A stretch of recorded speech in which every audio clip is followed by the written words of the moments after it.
नमस्कार, आदाब। मैं हूं जास्मिन शर्मा और बात होगी भारत और पाकिस्तान क्रिकेट मैच की, जिसमें भारत ने एक बार फिर से पाकिस्तान को करारी शिकस्त दी है, करारा जवाब दिया है। एशिया कप 2025 के सुपर 4 में भारत और पाकिस्तान की जंग एक बार फिर यादगार बन गई है। इस बार दुबई की शाम ने क्रिकेट के जुनून को एक नई ऊंचाइयों पर पहुंचा दिया। भारत ने अपने चिर प्रतिद्वंदी को 6 विकेट से हराकर टूर्नामेंट में लगातार चौथी जीत दर्ज की और फाइनल्स का रास्ता लगभग साफ कर लिया। लेकिन जीत की कहानी के केंद्र में सिर्फ स्कोर और आंकड़े नहीं थे, बल्कि भारतीय बल्लेबाज अभिषेक शर्मा की विस्फोटक पारी और मैदान पर खिलाड़ियों के बीच उबलते जज्बात भी नजर आए। अभिषेक शर्मा का बल्ला कहर बरपा रहा था। मात्र 39 गेंदों पर 74 रन की पारी, जिसमें 6 चौके और 5 छक्के शामिल थे। शाहीन अफरीदी की पहली ही गेंद पर छक्का उड़ाकर उन्होंने टीम इंडिया के इरादों का ऐलान कर दिया। पाकिस्तान के गेंदबाज, जिसमें साइम आयूब और अबरार अहमद जैसे नाम थे, उनके सामने बेबस दिखे। अभिषेक ने अपने शॉट से न सिर्फ स्कोर को रफ्तार दी, बल्कि पाकिस्तानी खिलाड़ियों की स्लेजिंग का जवाब भी दिया। उनके साथ ओपनिंग करने उतरे शुभमन गिल ने 28 गेंदों में 47 रन जड़कर साझेदारी को और मजबूत किया। दोनों की साझेदारी ने शुरुआत से ही मैच को भारत के पक्ष में मोड़ना शुरू कर दिया। मैदान पर तनाव अपने चरम पर था। 5वें ओवर में हारिस रऊफ की गेंद पर चौका मारने के बाद अभिषेक शर्मा और रऊफ के बीच तीखी बहस भी शुरू हो गई।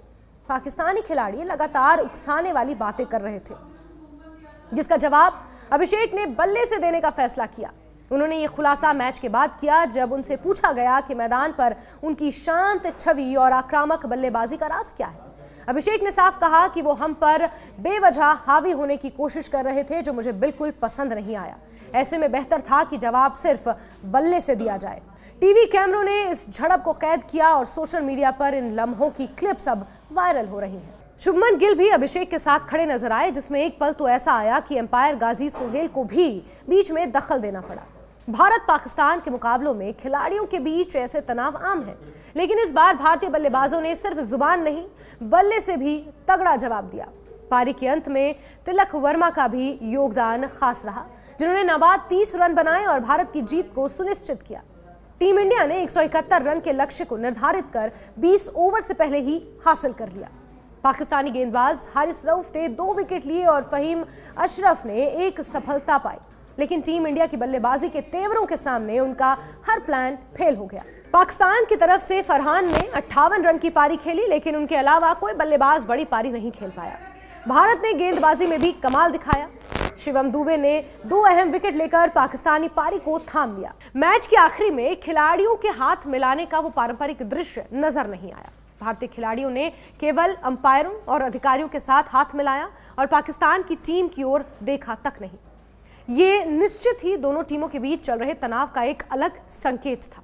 भारत की लगातार 7वीं जीत एशिया कप के किसी भी फॉर्मेट में पाकिस्तान के खिलाफ दर्शाती है कि टीम इंडिया आज के समय में मनोवैज्ञानिक रूप से भी मजबूत स्थिति में है।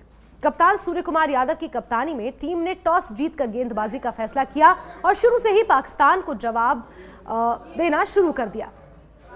पाकिस्तान की पारी में 3 कैच छूटे, जिसके बावजूद भारत ने उन्हें 171 रन तक ही सीमित कर दिया। अगर फैंस की नजर से देखें तो हर कोई अभिषेक शर्मा की उस अग्नि परीक्षा की चर्चा कर रहा था, जिसमें उन्होंने न सिर्फ तेज रन बनाए, बल्कि मैदान के तनाव को रनों में बदल दिया। उनके छक्के चौकों का शोर भी गूंज रहा था और स्लेजिंग पर बल्ले का जवाब हमेशा चर्चा का केंद्र रहा। यही वजह है कि ये मुकाबला सिर्फ 2 देशों के बीच एक मैच नहीं, बल्कि मैदान पर जज्बा, तहजीब और क्रिकेट के असली मायने का इम्तिहान बन गया।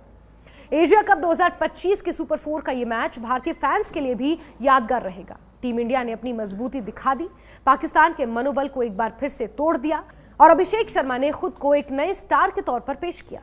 भविष्य में जब भारत पाकिस्तान के मुकाबलों की बात होगी तो इस दुबई की शाम, और याद करिए ये वही मुकाबला है एशिया कप का, और इसी को लेकर विवाद भी हुआ था कि भारत को पाकिस्तान के साथ मैच नहीं खेलना चाहिए, खासतौर पर पहलगाम आतंकी हमले के बाद, जिसमें पाकिस्तान का हाथ था। लेकिन जिस तरह से ये मैच हुआ और भारतीय खिलाड़ियों ने ये दिखा दिया, और सूर्य कुमार का ये बयान कि कुछ सेंटिमेंट्स स्पोर्ट्समैनशिप से ऊपर होते हैं, इस बयान के बाद जो ये जीत भारत ने दर्ज की है, इस जीत की हर तरफ चर्चा हो रही है, खासतौर पर बीते कल के मैच यानी कि अभिषेक शर्मा की परफॉर्मेंस की।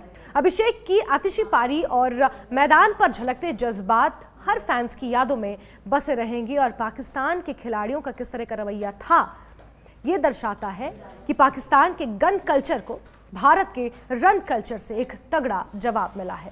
देखिए, मुझे लग रहा है कि क्रिकेट से ज़्यादा बात हुई है जो उसके अलावा जो हुआ है, और वो तो होना ही था, क्योंकि मुझे लगता है कि हमेशा से हम जानते हैं कि पाकिस्तान का जो क्रिकेट मैच है वो क्रिकेट मैच ही नहीं है।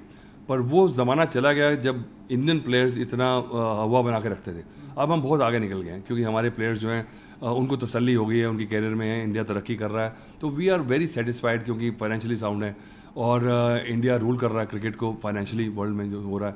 तो मुझे लगता है कि हमारी टीम भी ज़बरदस्त खेल रही है, तो हमारा इकोसिस्टम बढ़िया है, तो we are happy in our place. But I think वो जो हवा है ना पाकिस्तान को है अभी, क्योंकि उनके मन में ये रहता है कि भैया इनसे हार गए तो फिर वहाँ पे बड़ा इशू होगा। यहाँ इंडिया में अब वो वाला नहीं है। अब इंडिया में लोग थोड़े मैच्योर हो गए हैं कि ठीक है, it's a game. But current scenario में जो अभी हुआ पीछे, उसको बैकड्रॉप में देखते हुए ना, वो थोड़ा सा टची टॉपिक है। बड़ा हमने डिस्कशन किए कि नहीं होना चाहिए था, चलिए वो बात हो गई, अब हुआ है। और हमने जैसे अपनी नाराज़गी शो की है, उससे जो उनका रिएक्शन हुआ है, मुझे तो बड़ा मज़ा आया वैसे, क्योंकि होने वाला कुछ नहीं था, क्योंकि खिसियानी बिल्ली खम्बा नोचे, और अपनी बेइज्जती और करवाई है उन्होंने। क्योंकि अगर आप एक बात मैं मानता हूँ, मैं एडमिट करूँगा कि आपने हाथ नहीं मिलाया, बिल्कुल सही किया। खेलना पड़ रहा था, खेलना नहीं चाहते हम देश के साथ हैं, पर वो क्या सिस्टम है कि बड़ा सारा एक चीज़ को बनाने में समय लगता है और बिगाड़ने में 1 मिनट लगता है। तो हमारे समझदार हैं लीडर्स, उन्होंने सोचा है कि भैया ये पेन पॉइंट है, अभी चलते हैं, क्योंकि मल्टीनेशनल में आप इग्नोर नहीं कर सकते, हमें डिप्लोमेटिकली उनको मिलना है। हम उनसे ताल्लुकात नहीं रखेंगे, उनको इग्नोर करेंगे, पर अपना जहाँ हमारी प्रेजेंस होनी चाहिए वो भी होंगे, तो वहाँ से थोड़ी हट जाएंगे हम। तो चलिए इसको देखते हुए, पर मुझे लगता है कि जो सूर्य कुमार यादव ने स्टेटमेंट प्रेस कॉन्फ्रेंस में दी ना, वो थोड़ी सी गलत है। और वो मैंने पढ़ा है आईसीसी का, तो उसमें 2.012 में क्लॉज में लिखा है कि आप पॉलिटिसाइज नहीं कर सकते ये प्लेटफॉर्म को, तो वो थोड़ा गलत है। आपने कर दिया, आप बोलते ठीक है जी, we are not happy with them, but we played the game, हम कंट्री के लिए खेल रहे हैं, और हमने नहीं किया बिकॉज हमारा दिल नहीं कर रहा। तो आप मेरे से ज़बरदस्ती इज्जत नहीं छीन सकते, मैं नहीं देना चाह रहा हूँ, तुम आप नहीं ले सकते, क्योंकि वो हाथ में लाना वो लिखा नहीं है। और वो भी हाथ में एंडी पॉयक्रॉफ्ट के पीछे पड़ गए वो, क्योंकि एंडी पॉयक्रॉफ्ट ने जो टॉस में सिर्फ एक मैसेज दिया था कि यहाँ, तो उनका डिसीजन नहीं था ये, पर उन्होंने कहा जी चलो ये शूट द मैसेंजर, मैसेज को भूल जाओ, मैसेंजर को गिरा दो, तो वो हुआ। और वो होने वाला नहीं था, क्योंकि आईसीसी अगर उनकी बात मान जाती तो फिर एक और वंडर खड़ा हो जाता कि भाई किस तहत में आपने उनकी ब्लैकमेलिंग में आके आपने आईसीसी मैच रेफरी को करा, क्योंकि उसकी तो गलती नहीं है, उसने तो सिर्फ मैसेज करने किया। हाँ, ये कर सकते थे कि जो पॉलिटिसाइज किया सूर्य कुमार यादव ने, जो मेंशन किया पहलगाम को प्रेस कॉन्फ्रेंस में, वो थोड़ा गलत था। मुझे लगता है वो हम नहीं करते तो we would have been on higher moral ground, और इसी के बेसिस पे सिर्फ इसीलिए वो शिकायत कर सकते थे, और वो आईसीसी उसकी बाद में तफ्तीश करती और जो भी होता। पर ये रूट के बैठ गए होटल में, क्योंकि उनको समझ नहीं आया कि भैया बैठ तो गए हैं, पर इसका नुकसान क्या होगा। फिर जब कैलकुलेटर निकाला होगा, हिसाब किताब लगाया होगा, ये जो गड़बड़ हो गई, चलो जी, तो फिर वही बार बार अपनी बेइज्जती करवा रहे हैं। चलिए यार, डिसीजन लिया है तो फिर खड़े रहिए उस पर। हाँ बिल्कुल, देखिए जीत की उम्मीद इसलिए है क्योंकि हम अच्छी क्रिकेट खेल रहे हैं। हमने जितने भी अभी एशिया कप में अभी तक मैचेस खेले हैं वो अच्छी परफॉर्म, और सबसे अच्छी बात है कि हमारे जितने भी बैट्समैन अच्छी फॉर्म में चल रहे हैं, और बॉलर जो है वो भी बहुत ही अच्छा किरदार निभा रहे हैं। क्योंकि देखिए बॉलर्स ने किसी भी मैच में अच्छे मैच में पाकिस्तान के खिलाफ 127 रन ही बने दिए थे, कल ही बने हैं 160 ऑड रन, बाकी तो उन्होंने बहुत अच्छी बॉलिंग की है। नहीं देखिए, गुस्सा करने की कोई ज़रूरत नहीं है, आपको मैच खेलना है, आप मैच खेलिए, और इन चीज़ों से भारतीय टीम को कोई फ़र्क नहीं पड़ता, क्योंकि ये अगर उन्होंने डिसाइड कर लिया तो उनकी मर्जी है, भारतीय टीम की मर्जी है, कैप्टन की, हाथ मिलाएं या ना मिलाएं। कोई दोनों टीमों में कोई मुकाबला ही नहीं है। भारत वन साइडेड मैच जीतता है, एट विल हम उन्हें हराते हैं, तो कोई बहुत ज़्यादा क्रेज़ रह नहीं गया लोगों को कि इंडिया पाकिस्तान जो हाइप थी। तो अब मतलब अब एज ए क्रिकेटर मैं भी देखना चाहूँगा कि इंडिया अगेंस्ट इंग्लैंड अच्छा करे या अगेंस्ट ऑस्ट्रेलिया अच्छा करे। पाकिस्तान तो मुझे लगता है बहुत ही एक वीक टीम है। देखिए, बहुत अच्छा संदेश दिया है उन्होंने देश के लिए, और ये दिखाता है कि आप क्रिकेटर हैं, आप कुछ भी हैं, लेकिन उससे पहले आप इंडियन हैं। लास्ट मैच में तो हमने थोड़ा एक्सपेरिमेंट किए, लेकिन हम अपनी बेस्ट 11 के साथ खेलेंगे, और बहुत ही बैलेंस टीम है इंडिया की, तो मुझे लगता है कि कोई भी 11 खेलेंगे वो पाकिस्तान पर भारी पड़ेंगे। जिस तरह भारत ने पिछले मैच में पाकिस्तान को बहुत आसानी से जीत हासिल की थी, उसी तरह की जीत कुछ कल हासिल कर पाएगी भारतीय टीम। इसी उम्मीद से और इसी आशा से भारतीय टीम उतरेगी। जिस तरह के प्लेयर्स का फॉर्म है, जिस तरह टीम का फॉर्म है, जिस तरह का कॉन्फिडेंस लेवल है इंडियन ड्रेसिंग रूम में, जितनी तारीफ़ की जाए उतना कम है।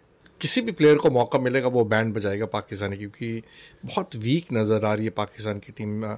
जो टीम हम 90 के दशक में खेला करते थे वो उनके आसपास भी ये टीम नहीं है। ट्रांजिशन फेज़ है पाकिस्तान टीम का। मेरे ख्याल से नए चेहरे को मौका दिया गया है, पर उनको सीख लेनी होगी अपने एक्सपीरियंस प्लेयर से, दूसरी टीमों से, खास करके इंडियन प्लेयर से किस तरह का अप्रोच रहता है।